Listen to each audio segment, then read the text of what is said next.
Hello friends, I am Bhani Ramdal. Welcome in online agriculture e-platform.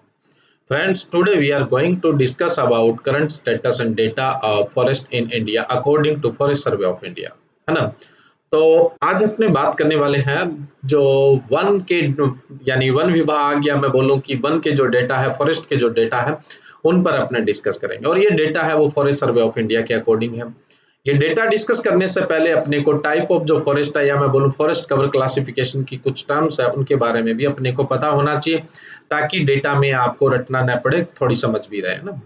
तो सबसे पहले हम क्लासिफिकेशन की तरफ चलें तो जो फॉरेस्ट है उसको मोटे मोटे तौर पर 3 पार्ट में बांटा गया है और उसके बाद स्कब आता है और उसके बाद नॉन फॉरेस्ट एरिया भी आता है, एक ट्री कवर भी कहा जाता है, वो आगे अपने बात करेंगे।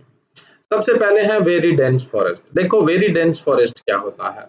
All land with tree canopy density of 70% and above. जैसे मान लो कि ये एरिया फॉरेस्ट एरिया है, ठीक है, इसमें जो पेड़ों की कैनोपी है वो इस ग्राउंड को 70% से ज्यादा कवर करके रखती है। अगर हम ऊपर से देखें तो ग्राउंड का सिर्फ 30% भाग या इससे कम भाग अगर दिखता है तो उसको अपने वेरी डेंस फॉरेस्ट के अंदर रखा जाता है, ठीक है। दूसरा होता है moderate dense forest. Moderate dense forest क्या होता है? All land with tree canopy density of 40% and more but less than 70%।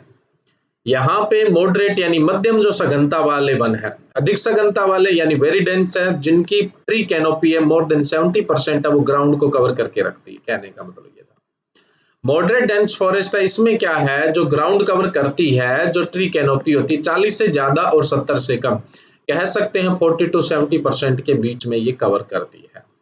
तीसरा है ओपन फॉरेस्ट।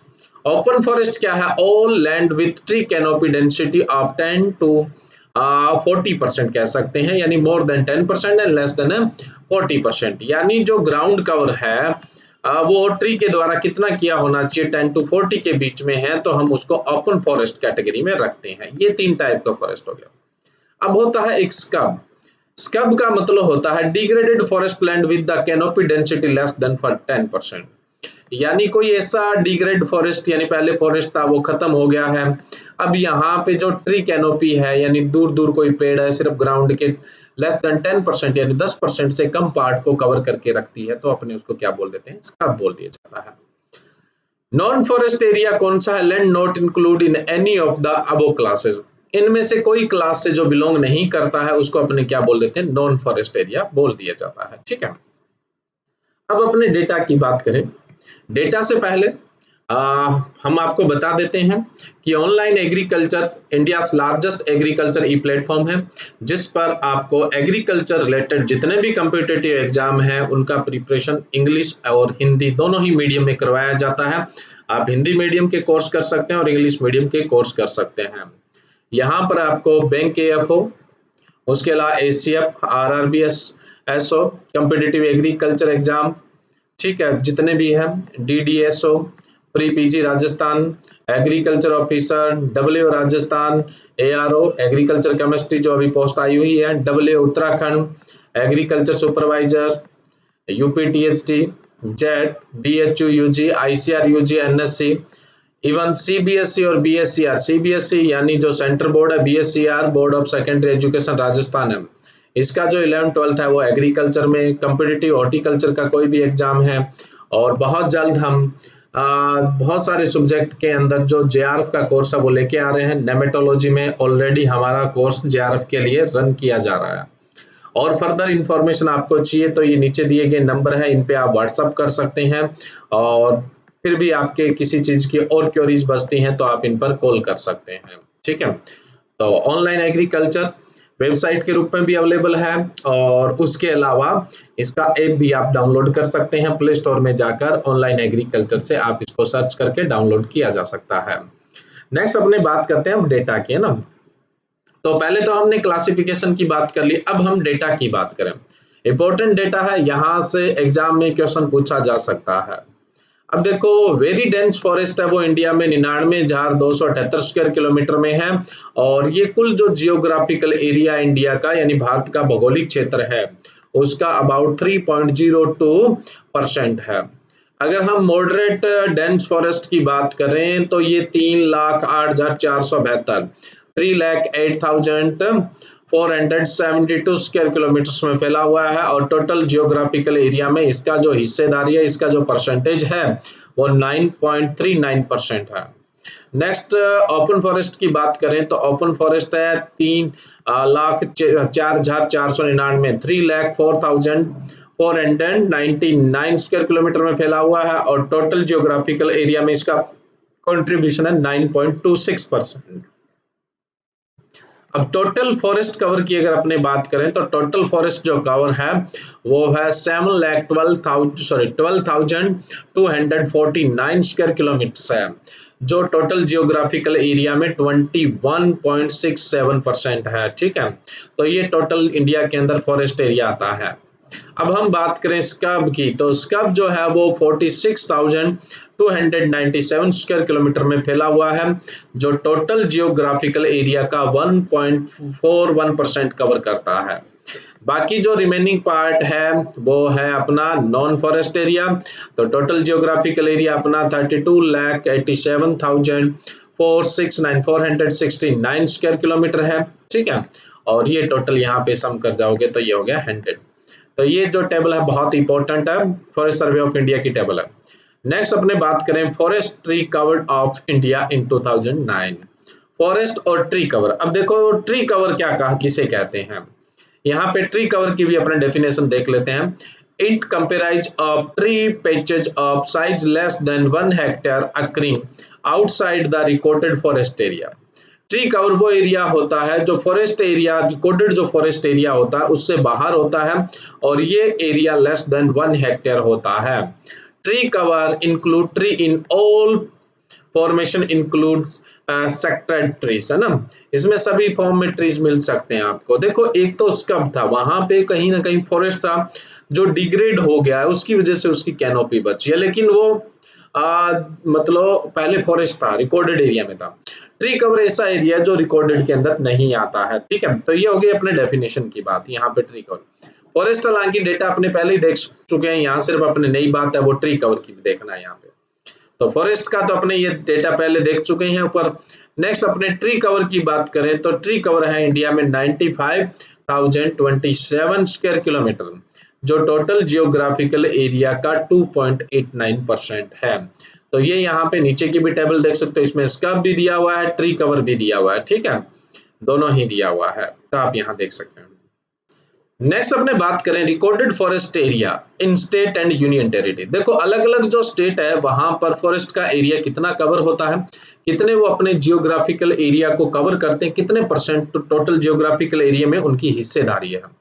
तो ये जो रिकॉर्डेड फॉरेस्ट एरिया है इसको अपने 3 कैटेगरी में रखा। एक तो होता है reserve forest. What is reserve forest? देखो रिजर्व फॉरेस्ट वो एरिया है, चाहे वो इंडियन फॉरेस्ट एक्ट है चाहे कोई स्टेट का फॉरेस्ट एक्ट है, उसके अंदर वो रिकॉर्डेड है और रिजर्व फॉरेस्ट में किसी भी तरह की ह्यूमन एक्टिविटी के लिए मतलब परमिशन नहीं होती, यानी प्रोहिबिटेड एरिया होता है। यहाँ पर आपने इंटरफेयर नहीं होता है ह्यूमन एक्टिविटीज का।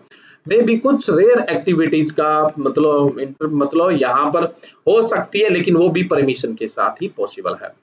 एक होता है प्रोटेक्ट फॉरेस्ट, है ना। प्रोटेक्ट फॉरेस्ट का मतलब क्या होता है, ये भी इंडियन फॉरेस्ट एक्ट या फिर अदर स्टेट फॉरेस्ट एक्ट के अंदर ही आता है।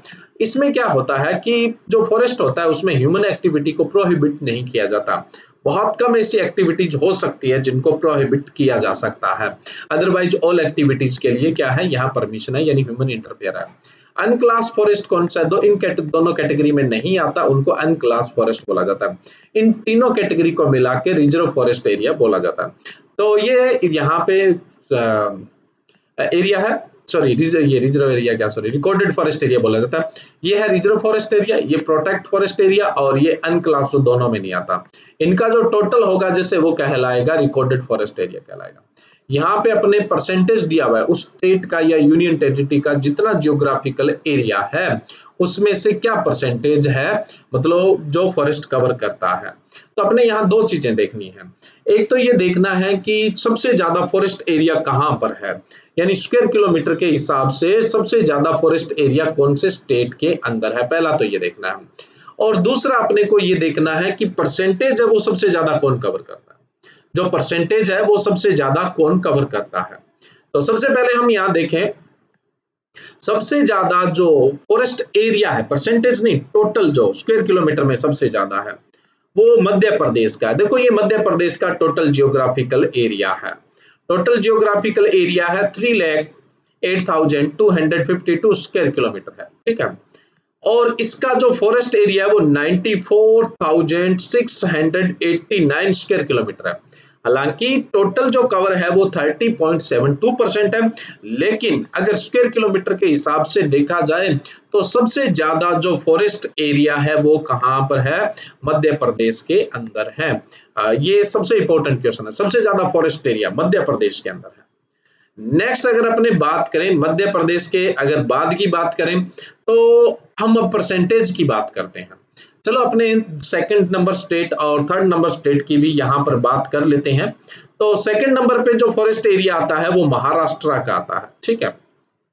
देखो सेकंड नंबर आता है महाराष्ट्र का।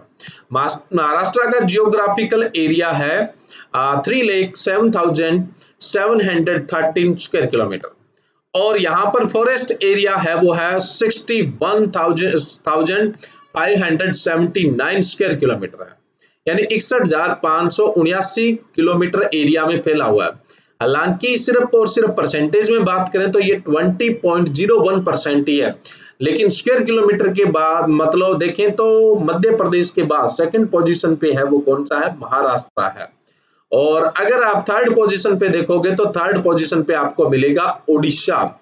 उड़ीसा के अंदर जो फॉरेस्ट एरिया है, टोटल जियोग्राफिकल एरिया तो है इनका 1,55,707 स्क्वायर किलोमीटर, और फॉरेस्ट कवर होता है 61,204 यानी 61,204, और टोटल जो इनका जियोग्राफिकल एरिया है स्टेट का उसका 39.31% एरिया पे फॉरेस्ट है।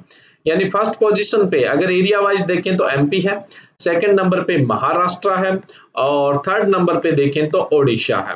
बाकी आप जिस स्टेट से बिलोंग करते हैं उसके हिसाब से यहाँ से डेटा देख सकते हैं ना। नेक्स्ट मैं बात करूं परसेंटेज के हिसाब से, तो परसेंटेज में जो सबसे ज्यादा एरिया है वो है अंडमान निकोबार आइसलैंड का। अंडमान निकोबार आइसलैंड जो है इसमें टोटल जो इनका जियोग्राफिकल एरिया है उसका 86.93% है वो फॉरेस्ट से कवर है, यानी टोटल जियोग्राफिकल एरिया का 86.93% है वो फॉरेस्ट एरिया से कवर है। तो परसेंटेज में अगर देखा जाए तो फर्स्ट पोजीशन पे अंडमान निकोबार है। अगर हम यहाँ सेकंड पोजीशन में देखें तो सेकंड पोजीशन में यहाँ पीछे की स्लाइड में भी देख लेते हैं और आगे की स्लाइड में भी देख लेते हैं, तो सेकंड पोजीशन पे अपने को मिलेगा वो है ये, ठीक है, ये सेकंड पोजीशन में है सिक्किम। सिक्किम के अंदर जो टोटल जियोग्राफिकल एरिया है वो 7,096 स्क्वायर किलोमीटर है, जिसमें से फॉरेस्ट है वो 5,841 स्क्वायर किलोमीटर पे है, और टोटल इनका जो जियोग्राफिकल एरिया है उसका 82.31% है ना, 82.31% एरिया है वो फॉरेस्ट से कवर होता है। तो सेकंड पोजीशन पे परसेंटेज के मामले में अपने किसको रखेंगे, सिक्किम को रखेंगे। किसको रखेंगे यहाँ पर, सिक्किम का आता है, ठीक है। नेक्स्ट अपने बात करें अब थर्ड पोजीशन पे कौन सा है परसेंटेज के अगर मामले में देखा जाए, तो परसेंटेज के मामले में अपने देखेंगे तो जो थर्ड पोजीशन है वो है यहाँ पर मणिपुर की।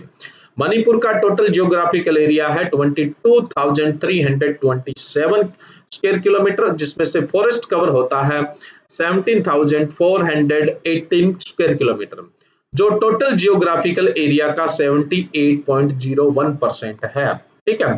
तो यहां पर अगर परसेंटेज में देखें तो थर्ड पोजीशन पे है मणिपुर।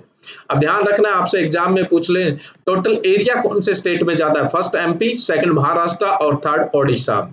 और अगर आपको पूछ ले परसेंटेज वाइज पूछ ले तो फर्स्ट अंडमान निकोबार, सेकंड है सिक्किम और थर्ड है वो मणिपुर है, ठीक है, ध्यान रखना आपको ये। उसके बाद ये नीचे टोटल एरिया दिया हुआ है वो आपने पीछे भी डिस्कस कर लिया था। नेक्स्ट अपने बात करें प्रोटेक्ट फॉरेस्ट, रिजर्व फॉरेस्ट और ट्री कवर, मैंने आपको ऑलरेडी बता दिया। ट्री आउटसाइड फॉरेस्ट क्या होता है, tree outside of forest refer to all tree growing outside the recorded forest area irrespective of patch size, ठीक है। अलग अलग साइज के पेज साइज होंगे जो फॉरेस्ट एरिया से बाहर है। मैनग्रोव क्या होता है?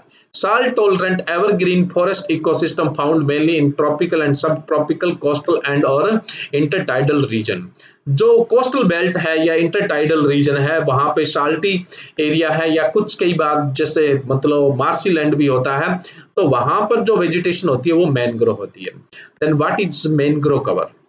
area covered under the mangrove vegetation and interpreted from the remote sensing data in include the forest cover। जो एरिया मैनग्रोव वेजिटेशन से कवर है जाहिर सी बात है वो मैनग्रोव कवर कहलाएगा। अब देखो ये डेफिनेशन आगे अपने काम आने वाली है इसलिए। अब जो नेक्स्ट डेटा है वो forest area for top 10 countries in 2015। देखो ये जो डेटा है 2015 का ही डेटा है, अभी नया डेटा इसमें जारी नहीं हुआ है, आगे 2020 के बाद 2020 के बाद ये डेटा जारी होगा। तो हम यहाँ पे देखें कि वर्ल्ड में सबसे ज्यादा जो फॉरेस्ट एरिया जो कवर है वो कौन सी कंट्री के द्वारा कवर है। ठीक है, अब देखें सबसे ज्यादा देखें तो रशियन फेडरेशन जो है, यहाँ पर फॉरेस्ट एरिया जो है वो है 8,14,931,000 हेक्टेयर, यानी 8,14,931,000 हेक्टेयर जो एरिया है वो फॉरेस्ट के अंदर है रशिया फेडरेशन में।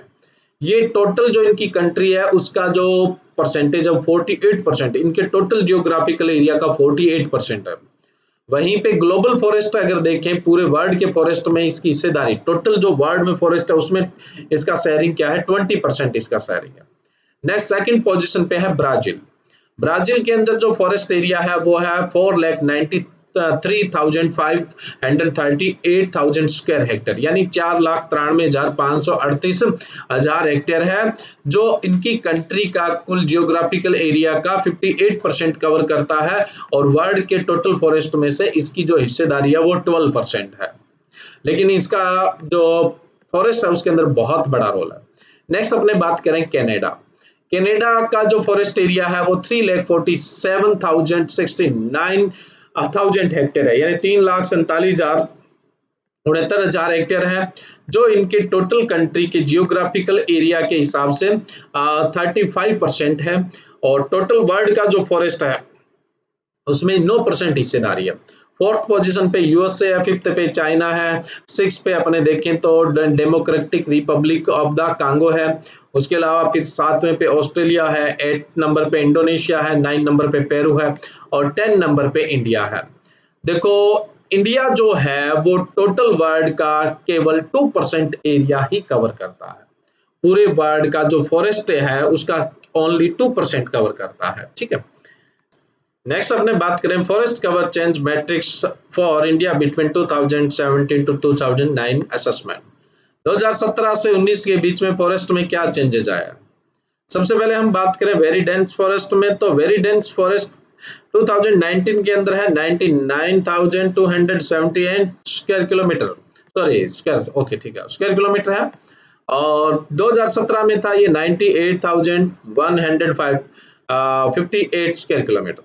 तो ये देखें 2017 में कम है और 2019 में ज्यादा है, ये इंक्रीज हुआ है यहाँ पे। ठीक है, ये अपने को इंक्रीज मिलेगा। ठीक है, कितना इंक्रीज हुआ है 1120 square kilometre, 1120 square kilometre increase हुआ है।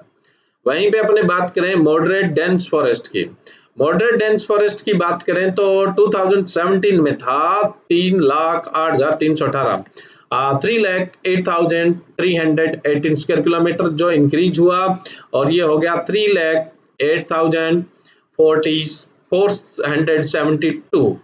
इंक्रीज थोड़ा हुआ है लेकिन हुआ है, 154 स्क्वायर किलोमीटर है एरिया इंक्रीज हुआ है। इसी तरह से अगर हम बात करें ओपन फॉरेस्ट की, तो ओपन फॉरेस्ट 2017 में था 3,01,797 स्क्वायर किलोमीटर था, जो 2019 के अंदर हो गया 3,04,499 स्क्वायर किलोमीटर, इंक्रीज हुआ है 2,702 स्क्वायर किलोमीटर, यानी 2702 स्क्वायर किलोमीटर इंक्रीज हुआ है। स्कब की बात करें तो ये 2017 के अंदर था 45,979, जो इंक्रीज होके हो गया 46,297 स्क्वायर किलोमीटर हो गया, यानी टोटल इंक्रीज हुआ है वो 318 स्क्वायर किलोमीटर हुआ है। वहीं पे अगर हम नॉन फॉरेस्ट एरिया की बात करें तो ये सब बड़े हैं, तो जाहिर सी बात है नॉन फॉरेस्ट एरिया डिक्रीज हुआ है। बाकी और ज्यादा डेटा आप जानना चाहते हो एग्जाम के हिसाब से, वही पूछा जाता है जो मैंने यहाँ डिस्कस किया है। तो ये यहाँ पर जो बीच में डेटा दिया हुआ है, यहाँ ग्रीन डेटा का मतलब है गेन हुआ है और रेड डेटा का मतलब हुआ है यहाँ पर लॉस हुआ है। ठीक है, तो आप ज्यादा डिटेल से देखना चाहते हैं तो पूरी टेबल आप देख सकते हैं। नेक्स्ट अपने बात करें मैंग्रोव कवर की, है ना।